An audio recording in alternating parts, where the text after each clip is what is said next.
Woo!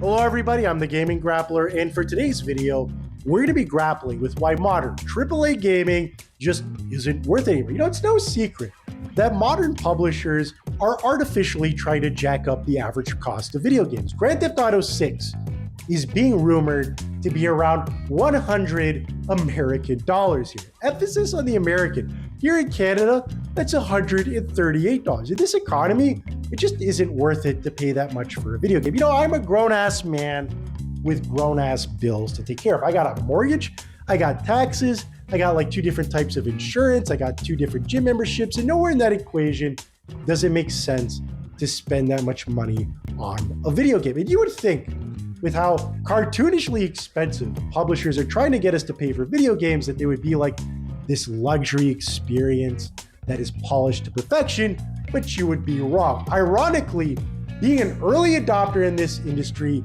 is a huge mistake. If you buy a video game at launch, you are getting a game that is unfinished, lacking in content, and full of bugs. Common sense and decency does not apply here for whatever reason. And we've seen this firsthand with the release of Cyberpunk 2077. That game at launch was a disaster. There were so many performance issues that CD Projekt Red had to mass return all those console copies of the game. There were so many bugs that you could find like hours-long compilations on YouTube. But here's the ironic part. Years later, Cyberpunk 2077 is a great video game. It's got a lot of content. The DLC for the game is good. It doesn't have as many bugs anymore. But being an early adopter, you got punished, and you got punished big time. And ironically, for the average release of a AAA video game, if you're to wait about a year and a half, give or take, you can get that exact same game with none of the bugs and all of the DLC for like less than half the price. If I'm a brokey for waiting that long to play a video game, then what does that make you? Somebody who basically paid full price to be a glorified beta tester. Well, it starts with a C and ends with a K. Now, here's the thing. Unlike other YouTubers who just bitch and moan into the microphone without giving the solutions to the problem, I have solutions to the problem. I have 2 solutions, and it basically boils down to not giving these people your money right out the game. The first solution is to, instead of buying modern games, just play some older video games. You would be surprised at how good a game from 15 years ago could truly be right now. I think we all have built up massive backlogs over the years. I've got like hundreds of games across Steam and good old games that I bought on sale. And if you go and play them, you're getting a quality experience. Like, I bought the entire Arkham trilogy, all DLC included, for under $30. And the oldest game in that trilogy came out in 2009. That's like 15 years ago, give or take. And here's the thing. It's a good video game. It's aged incredibly well. And 15 years is so long that it should be covered by the angry video game nerd. Like 15 years back from the year 2009, and you're back in 1994. 3D gaming barely exists, and the best games out there are in the second dimension. But here's the thing.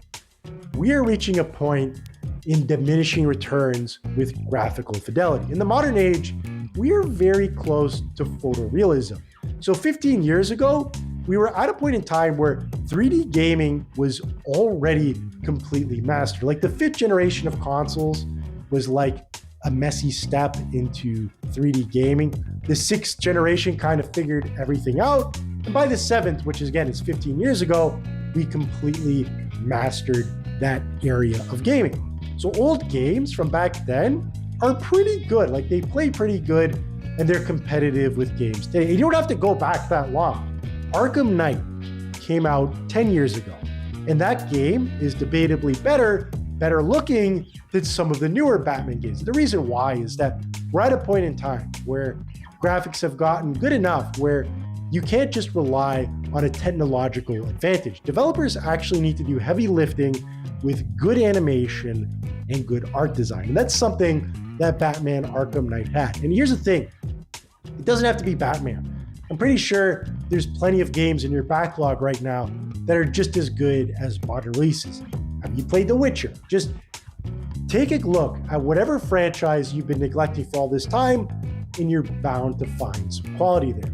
And here's the second part of the equation, and that is indie gaming. We're getting to a point in time where indie developers are able to be competitive with the AAA market with consumer-grade technology. And we're seeing this firsthand with Hollow Knight Silksong. Now, granted, Hollow Knight isn't a 3D game, it's a 2D game, but it's a damn good-looking 2D game. Like, this isn't just like a pixelated old-school video game. Like, these are hand-drawn sprites that looks like a playable cartoon.